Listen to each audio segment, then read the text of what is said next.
Oui, donc évidemment, une chose que du coup, et Kevin Williamson, pareil, en a parlé bien plus tard, et il s'en est pas rendu compte, en fait, il était tellement dans son truc qu'il s'est pas rendu compte de la connerie qu'il a fait. C'est-à-dire d'avoir, de toute façon, hein, je spoil, hein, je pense que pour beaucoup de personnes l'ont vu, euh, c'est que c'est la mort de Randy. C'est la mort de Randy. Franchement, en fait, ça a été fait vraiment comme ça, au téléphone, pareil, encore avec Wes Craven. Alors, je sais pas qui a eu l'idée ou pas, mais ça a été, je pense que c'est Kevin, mais ça a été, comme il dit, une erreur il a énormément, en tout cas, il l'a bien regretté. C'est là que je veux dire, par contre, que voilà, quand on est, pour moi, quand on est scénariste ou réalisateur, enfin, quand on travaille dans le cinéma, et quand on est sur un film, et que tu as tout Hollywood, enfin, comment dire, et que tu sais que ça rapporte la monnaie pour les gros, c'est ça qui est le problème. C'est que du coup, tu t'éparpilles. Enfin, lui en tout cas, malheureusement, il n'était pas concentré comme pour le premier. Et du coup, ça fait que ça peut faire des ratés. Tu vois ce que je veux te dire? Mais bon, c'est pas non plus des trucs de fou, hein. Quand on va parler de. Je vais venir sur Scream 5 et Scream 6. Ah ouais, non. Putain. Punaise, pardon. Et donc, ouais, voilà.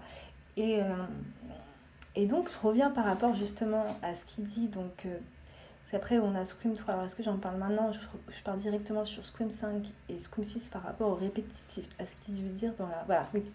Je vais partir de Scream 5 et Scream 6. Donc, on arrive à. Donc il y a Scream 2, après il y a eu Scream 3 qui est sorti en 2000. Donc Scream 2 est sorti en 1998, Scream 3 en 2000.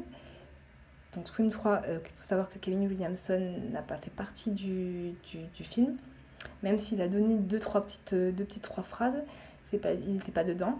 Je reviendrai sur ce film plus tard. Moi j'ai mon idée.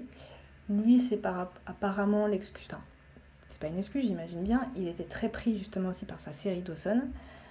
Euh, et donc du coup ils ont pris un scénariste, un tout jeune scénariste très peu connu. La seule chose que je sais de lui, c'est il a participé il a participé au film Le Cercle, qui est vrai qu'un très bon film.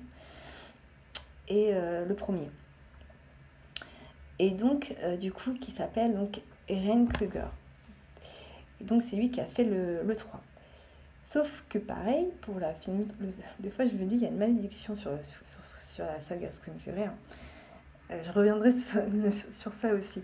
Euh, En fait, la fin n'était pas du tout celle que ça devait être. Donc, du coup, il a tout réécrit en fait, Ewan Kruger. Et donc, du coup, ça a fait que cette fin-là n'était pas la fin de base, enfin, la fin de base qui devait continuer après, comment dire, pour deux autres opus. Enfin bon. Bref, je continue, de toute façon je reviendrai sur chaque screen différent après.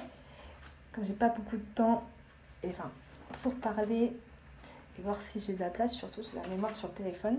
Ensuite, nous avons le Scream 4 qui est sorti donc du coup en 2011, toujours réalisé par Wes Craven et écrit par Kevin Williamson, pratiquement la plupart du film. Après, il y a eu une dispute assez sévère avec les enfoirés, j'ai même pas envie de leur dire leur nom, mais Weinstein.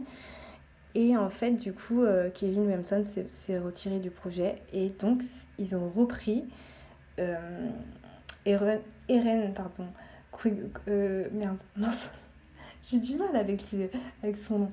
Eren Kruger, je crois, ouais, c'est Eren Kruger. Et du coup, il a repris en fait, il a finalisé du coup le Scream 4, qui, idem, du coup, n'était pas non plus la fin initiale du Scream 4. Mais comme vous savez bien, c'est qui a toujours, qui finit toujours par avoir raison, c'est la prod, le pouvoir de la production. Et puis Wes Craven, je pense qu'il s'est retrouvé mesquine un peu tout seul. Est-ce que, comme il est décédé en 2015, est-ce qu'il savait qu'il allait partir? Je ne sais pas. Parce qu'en fait, c'est lui de base qui est revenu pour Scream 4 parce qu'il avait eu une bête d'idée et que Williamson était carrément de son avis. Enfin, il avait kiffé. Genre, Ils s'étaient retrouvés dans un café en 2008, tous les deux. Ça faisait quelques temps qu'ils ne s'étaient pas vus. Et Wes Craven lui dit, voilà, j'aimerais vraiment qu'on refasse un film Scream et qu'on refasse une saga. Et il explique un petit peu justement là ce qu'il voulait différencier. Donc là, on n'est pas justement dans un truc répétitif, bien au contraire. Il voulait au contraire que la fin, on ne sache qu'en gros, l'héroïne tombe dans le coma, etc. Donc ne se souviennent pas de qui sont les tueurs. Et que les tueurs ou la tueuse passait entre les malles du filet, comme on dit. Et on la voyait dans le Scream 5 arriver en fac, où ils arrivaient en fac, et que quelqu'un justement poursuivait les tueurs. Savait qu'en fait c'était eux qui avaient tout orchestré, qui avaient tué dans Scream 4, et donc on allait faire un suivi comme ça un peu entre guillemets pour eux. Donc ça aurait fait du coup le Scream 4, 5 et 6, vous voyez. Et du coup non, ça s'est pas fini du tout comme ça. Et la fin devait se terminer dans la maison et non à l'hôpital. Je dois refaire une coupe.